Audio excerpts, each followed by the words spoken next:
Safe shop direct दिल से। बहुत बहुत शुक्रिया दोस्तों आपके इतनी जोरदार तालियों का, आपके इतने जोरदार अभिवादन का। मेरा नाम दोस्तों अजय पंडित है और मैं आगरा का रहने वाला हूं। जिस तरह से आपने इस बिजनेस को देखा था, मैंने भी इस बिजनेस को देखा था। आज से कुछ साल पहले एक शख्स ने मुझे इस बिजनेस के बारे में बताया था, और दोस्तों जब उस व्यक्ति ने मुझे इस बिजनेस को बताने के बाद मुझे समझाया कि इस बिजनेस की वजह से कमाया जा सकता है 8 लाख रुपया महीना। क्या यकीन हो सकता है? नहीं, यकीन मानिए दोस्तों, मुझे भी यकीन नहीं हुआ कि 8 लाख रुपए महीना कमाया जा सकता है, क्योंकि दोस्तों मैं उस समय इलेक्ट्रॉनिक्स इंजीनियरिंग का मैं सेकेंड ईयर का स्टूडेंट हुआ करता था। और जब उस शख्स ने मुझे बताया कि इस बिजनेस से कमाया जा सकता है 8 लाख रुपया महीना, मैंने बड़े ही प्यार से उनसे कहा कि देखिए सर, आज की तारीख में मैं इंजीनियरिंग कर रहा हूं और आज मुझे इस बात का भी विश्वास नहीं है कि जब मेरी इंजीनियरिंग पूरी हो जाएगी उसके बाद भी मुझे साल में 8 लाख रुपया आएगा या नहीं, और आप मुझे महीने का 8 लाख रुपया कमाने की बात बता रहे हो। ऐसा कैसे हो सकता है? दोस्तों यकीन नहीं हुआ। लेकिन दोस्तों एक चीज कही जाती है कि अगर पैसा कमाने वाला व्यक्ति अगर आपके पड़ोस में रहता है तो शायद आपको पता नहीं चलेगा वो इंसान क्या कमाता है। यस या नो? लेकिन दोस्तों मेरा नसीब बहुत अच्छा था कि पैसा कमाने वाले व्यक्ति मुझसे बहुत दूर नहीं बल्कि मेरे बहुत नजदीक थे।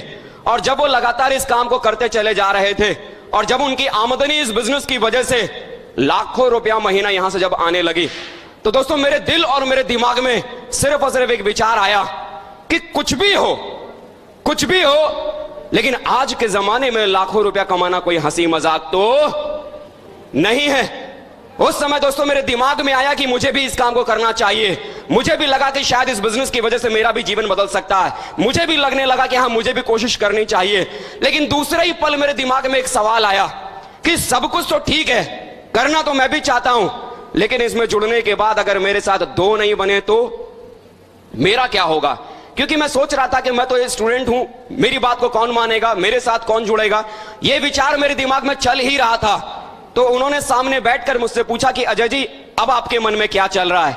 मैंने उनसे कहा कि सर सब कुछ तो सही है, मैं करना भी चाहता हूं, मैं कर भी सकता हूं, लेकिन अगर मेरे साथ 2 नहीं बने तो? उन्होंने दोस्तों मुझसे एक सवाल पूछा, एक सीधा साधा सवाल उन्होंने मुझसे पूछा कि अजय जी मुझे एक बात बताओ कि मरने के बाद एक मुर्दा कितने लोगों के कंधे पे चलता है? मैंने भी कहा 4। उन्होंने बोला मरने के बाद अगर एक मुर्दा अपने लिए 4 कंधों को तलाश लेता है तो अजय पंडित जरा सोच, अगर तू जिंदा है तो जिंदा रहते हुए मुर्दे का 50% काम 2 कंधों को तलाश नहीं सकता क्या?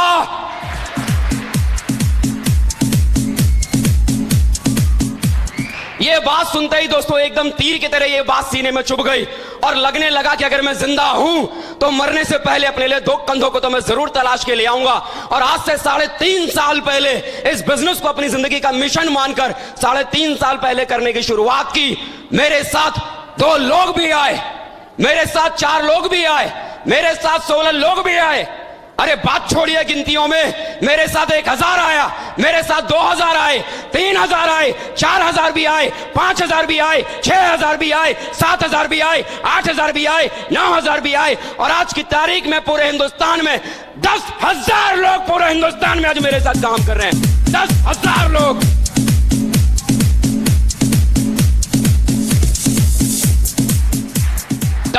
लोग उस व्यक्ति के साथ जिस व्यक्ति को खुद को भी यकीन नहीं था कि उसके साथ 2 लोग भी बन सकते थे।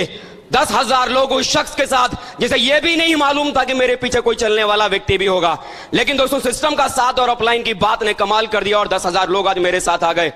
जब दोस्तों बिजनेस को मैंने करने की शुरुआत की थी इससे पहले मेरे पापा ने दोस्तों मुझे एक साइकिल दिलाई हुई थी, जिस साइकिल से मैं कभी स्कूल, कॉलेज और ट्यूशन पढ़ने के लिए जाया करता था।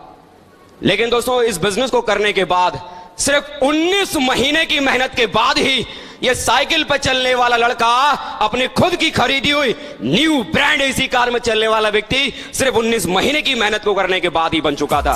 सिर्फ 19 महीने। Thank you. विश्वास करें दोस्तों, जब इस बिजनेस को मैंने करने की शुरुआत की थी कोई बहुत बड़ी सोच नहीं थी, बहुत बड़ा विचार नहीं था, बहुत बड़ी सोच को लेकर मैंने इस काम को करने की शुरुआत नहीं की थी। पढ़ने लिखने वाला स्टूडेंट था। जब भी मुझे मेरे जेब के खर्चे की जरूरत पड़ती थी, कभी अपने पापा से मांगा करता था, कभी अपनी मम्मी से मांगा करता था। मैंने सिर्फ इतना सा सोचा कि अगर इस काम को करने के बाद अगर महीने का 2000 रुपए भी अगर आने लगा तो कम से कम मुझे जेब खर्चे के लिए अपनी मम्मी या अपने पापा को कम से कम परेशान करने की मुझे जरूरत तो नहीं पड़ेगी। सिर्फ इतनी छोटी सोच को लेकर 3.5 साल पहले इस कारोबार की शुरुआत की थी। लेकिन आज दोस्तों, आज ये आपके बीच में कहते हुए बड़ा गर्व होता है कि जो शख्स कभी 2000 रुपए महीना कमाने की सोच को लेकर जिसने इस काम की शुरुआत की थी, आज वो शख्स अपने गुरुओं के आशीर्वाद की वजह से, इस सिस्टम की वजह से महीने में नहीं बल्कि सप्ताह में लाखों रुपया हर सप्ताह कमाता है, हर सप्ताह कमाता है, हर सप्ताह कमाता है, हर सप्ताह कमाता है, लाखों रुपया हर सप्ताह। Thank you. बिलीव करें दोस्तों, मैं किसी करोड़पति घर से नहीं हूं। मेरे पिताजी इससे पहले कभी मजदूरी किया करते थे। आज उनकी उम्र 60 साल है। पिछले 40 साल से मजदूरी करने के बावजूद भी उन्होंने हम बच्चों को हमेशा अच्छे स्कूल में पढ़ाया लिखाया। मुझे शुरू से उन्होंने मुझे कॉन्वेंट स्कूल में पढ़ाया। जब भी कभी दोस्तों कॉन्वेंट स्कूल में गरीबी होने के बाद भी उन्होंने मुझे पढ़ाया। जब भी कभी मेरे कॉलेज की तरफ से, मेरे स्कूल की तरफ से कोई पिकनिक या कोई टूर नैनीताल का, शिमला का कहीं भी अगर निकलता था, भूल से भी अपने माँ बाप को इसके बारे में नहीं बताता था कि मेरे स्कूल की तरफ से नैनीताल का टूर है या मेरे स्कूल की तरफ से शिमला का टूर है। क्योंकि दोस्तों, मैंने अपनी आंखों से देखा था, मेरे पापा ने मुझे पढ़ाने के लिए न जाने कितने सारे लोगों के सामने हाथ फैलाया था, तब कहीं जाकर उनका ये बेटा पढ़ रहा था।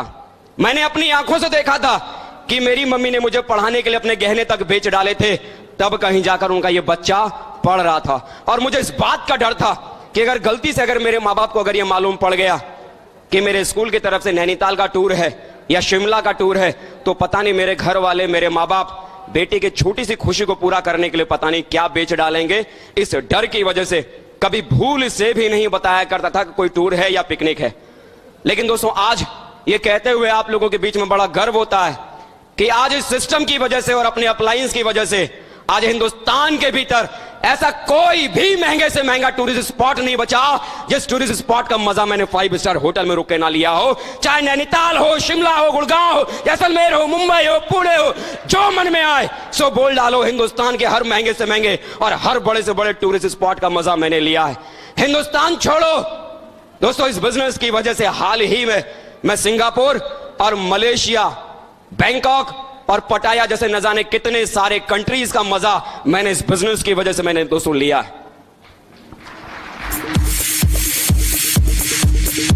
Thank you, thank you. दोस्तों, मुझे याद है जब आज से कई साल पहले जब मैं इस शहर में पहली बार आया था, सिर्फ एक जोड़ी कपड़ा पहन के मैं इस शहर में आया था। बदन पर सिर्फ एक जोड़ी कपड़ा था। सूरजपाल चौक पर मैं 1000 रुपए के कमरे में मैं किराए में मैं रहा करता था। मेरे पास बिछाने के लिए चटाई भी नहीं थी, ओढ़ने के लिए कंबल भी नहीं था। मेरे साथ जिन लोगों ने मुझसे मेरे साथ काम करने की शुरुआत की थी, उन्होंने अपने घर में से उठाकर मेरे लिए एक पलंग लगाया था कि सर आप इस पे सो लेना। अपने घर से लाकर मुझे बिस्तर दिया था कि सर आप सर्दी लगे तो इसको ओढ़ लेना। कुछ भी मेरे पास में नहीं था जब इस काम को मैंने करने की शुरुआत की थी। यही सूरजपाल चौक पर 1000 रुपए के कमरे पे किराए पे रहा करता था। और दोस्तों, कई बार ऐसा हुआ करता था कि वो 1000 रुपए का कमरे का किराया मैंने लिया तो जरूर था, लेकिन मुझे इतना भी मालूम नहीं था कि अगला महीना जब आएगा तो अगला महीना 1000 रुपए का कमरे का किराया मैं चुकाऊंगा कहां से। दोस्तों, एक बार तो स्थिति ये आ गई कि 3-3 महीना गुजर गया था और 3-3 महीने से मैंने उस मकान मालिक को मैंने किराया भी नहीं दिया था। वो मकान मालिक हर दूसरे दिन मुझसे पूछता था कि किराया, हर दूसरे दिन किराया। और मैं यही सोच के परेशान हो जाता था कि मेरे पास तो खाने के लिए पैसा नहीं है, इस मकान मालिक को मैं किराया 3 महीने का कहां से दूं। मैं दोस्तों सब कुछ छोड़कर अपने घर चला गया। माँ बाप ने जब मुझे देखा, कई दिनों से ये लड़का घर में ही पड़ा हुआ है, बड़े प्यार से मुझसे पूछा कि क्या हुआ, तो परेशान क्यों है। और जब मैंने उन्हें बताया कि 3 महीने से मैंने कमरे का किराया नहीं दिया है, मकान मालिक रोज मुझसे किराए के लिए बोलता है, मैं परेशान होकर छोड़कर मैं उस जगह आ गया हूं। कर्जा मांग के मेरे पापा ने 3000 रुपए दिया मकान मालिक को। जब मैंने किराया दिया तब दोस्तों दोबारा भरतपुर के भीतर मैंने काम करने की शुरुआत की। दोस्तों, इस हालत में इस बिजनेस को करने की शुरुआत की थी। परिस्थिति यह थी कि 1000 रुपए का कमरे का किराया भी इस शहर के भीतर मेंटेन करना मुश्किल था। लेकिन दोस्तों, आज गर्व से कहता हूं, इस बिजनेस की वजह से, आज अपने अपलाइनों के आशीर्वाद की वजह से, सिर्फ 3.5 साल की मेहनत के बाद 50 लाख रुपए का मकान का मालिक आज ये व्यक्ति आपके सामने खड़ा है, जो इस शहर के भीतर 1000 रुपए का कमरे का किराया नहीं मेंटेन कर सकता था। शुक्रिया दोस्तों विश्वास करें, जिंदगी में सपने कब कितने बड़े हो जाते हैं मालूम ही नहीं पड़ता है। मुझे मालूम है दोस्तों, जब एक समय था कि जब मेरी शादी हुई थी, उस नई शादी के दरमियान अगर मेरी बीवी अगर मुझसे कहती कि 500 रुपए की साड़ी चाहिए, विश्वास करें दोस्तों इतनी औकात नहीं थी कि मैं अपनी बीवी को 500 रुपए की साड़ी पे मैं दिलवा पाता। क्यों? क्योंकि खाने के लिए पेट में 100 रुपए का नोट नहीं था और बीवी को पहनाने के लिए 500 रुपए की साड़ी कहां से देता। लेकिन दोस्तों आज इस बिजनेस की वजह से अगर बात करूं तो आज इस बिजनेस ने इतनी बड़ी औकात बना दी है कि आज उस बीवी को जहां मैं 500 रुपए की साड़ी से नहीं पहनवा पाता था, इस बिजनेस की वजह से 50,000 रुपए की कीमत की साड़ी को पहनाने की औकात इस बिजनेस ने आज मेरी बना दी है। 50,000 रुपए की साड़ी, पूरे खानदान में मेरे किसी ने 50,000 रुपए की साड़ी को देखा नहीं होगा। शायद बहुत सारे लोग अपनी बीवियों को पूरी जिंदगी 50,000 रुपए की कीमत में साड़ी में पूरा जीवन निकाल देते हैं, लेकिन इस बिजनेस ने आज औकात इतनी बड़ी बना दी है। दोस्तों एक समय था कि मेरा यह मानना था कि सबसे सस्ती चीजें अगर सबसे अच्छी चीजें अगर कहीं मिलती है तो वो फुटपाथ पे मिलती है। मानते हैं आप लोग भी? क्यों? क्योंकि फुटपाथ पे सबसे सस्ती चीजें मिलती हैं और सबसे सस्ती चीजें सबसे अच्छी होती हैं। हाँ या ना? मैं ये मानता था। और फुटपाथ पे ढेर सारी दुकानें हुआ करती थी, जिन दुकानों पर घड़ियां बिका करती थी, और उन फुटपाथ पर जहां पर घड़ियां बिका करती थी 150 रुपए की घड़ी मिलती थी, 200 रुपए की घड़ी मिलती थी। चाइनीज वाली घड़ियां आपने देखी है कि नहीं देखी है? चाइना वाला माल, वो घड़ियां। और मेरा ये मानना था कि जो घड़ियां जो होती हैं वो सिर्फ समय बताने के लिए होती है, बाकी इसका दूसरा काम क्या है। वो 150 रुपए की घड़ी पहन के मैं खुश हो जाया करता था। और जिंदगी में सबसे महंगी घड़ी जो मुझे पहनने को मिली वो मेरी शादी पर मुझे मेरे ससुर जी ने मुझे तोहफे में दिया। 2,000 रुपए की घड़ी दी थी और मुझे लगा कि शायद जिंदगी में इससे महंगी घड़ी तो कोई हो ही नहीं सकती, क्योंकि मैं यही समझता था कि घड़ी सिर्फ समय दिखाने के लिए होती है। लेकिन दोस्तों आज फक्र से कहता हूं, इस बिजनेस की वजह से, अपने अपलाइन की वजह से, जो लड़का कभी अपने जिंदगी में 150 रुपए से ज्यादा कीमत की घड़ी नहीं पहन पाया, इस बिजनेस की वजह से लाखों रुपए कीमत की राडो जैसी घड़ी को पहनता है। इस बिजनेस की वजह से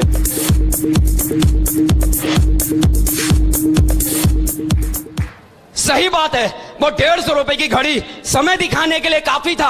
आज ये लाखों रुपए की घड़ी वो भी समय दिखाती है, लेकिन ये लाखों रुपए की घड़ी इस बात को बताती है जमाने को कि ये लाखों रुपए की घड़ी पहनने वाला व्यक्ति आज जिंदगी की जरूरत को पूरा करने की ताकत नहीं रखता, बल्कि जिंदगी की हर ख्वाहिश को पूरा कर सकता है, क्योंकि ये लाख रुपए की घड़ी जरूरत नहीं, चाहत है, चाहत है, चाहत है। आज चाहतों को पूरा करने की ताकत इस बिजनेस ने आज मुझे दी है। जरूरतों के हिसाब से जिंदगी नहीं चलती। पिछले 2 साल से दोस्तों मैं एक 4 लाख रुपए की इयॉन कार को चला रहा हूं। 4 लाख रुपए की इयॉन कार। आज दोस्तों बड़ा गर्व होता है आपके बीच में कहते हुए कि वो मजदूर का बेटा जिस घर में साइकिल के बाद मोटरसाइकिल खरीदना भी सिर्फ और सिर्फ एक सपना था। सपना समझते हैं आप? समझते हैं? सपना वो जो कभी जिंदगी में पूरा ना हो, उसे सपना कहते हैं। यानी मोटरसाइकिल खरीदना भी सपना, यानी इस जीवन में कभी हो ही नहीं सकता, सोच भी नहीं सकते, सिर्फ सपनों में देख सकते हैं लेकिन पाया नहीं जा सकता। लेकिन आज उस मजदूर घर के इस बेटे की औकात आज इतनी बड़ी हो गई कि आज इस सिस्टम की वजह से और अपने गुरुओं के आशीर्वाद की वजह से ये मजदूर का बेटा 50 लाख रुपए की कीमत की ऑडी कार बुक करके आपके सामने खड़ा है। 50 लाख रुपए की ऑडी कार, 50 लाख रुपया।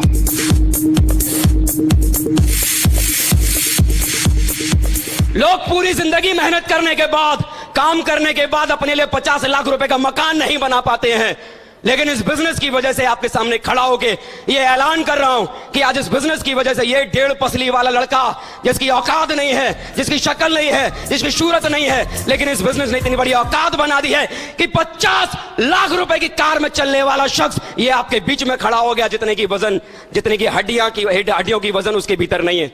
ये बिजनेस इतनी बड़ी औकात बना सकता है। क्या जिंदगी में इतनी बड़ी खुशी चाहिए? यस या नो? क्या जिंदगी को जरूरतों की जगह चाहतों के साथ जीना चाहते हैं? यस या नो?